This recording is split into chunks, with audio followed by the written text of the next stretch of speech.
अर्घ्यं गृहाण देवेश गन्धपुष्पाक्षतैः सह करुणां कुरु मे देव गृहाणार्घ्यं नमोऽस्तु ते।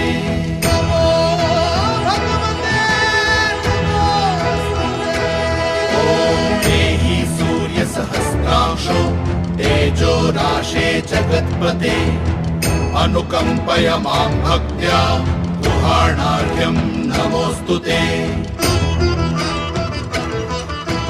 तापत्रयहरं दिव्यं परमानन्दलक्षणं तापत्रय विमोक्षाय तवार्घ्यं कल्पयाम्यहम्।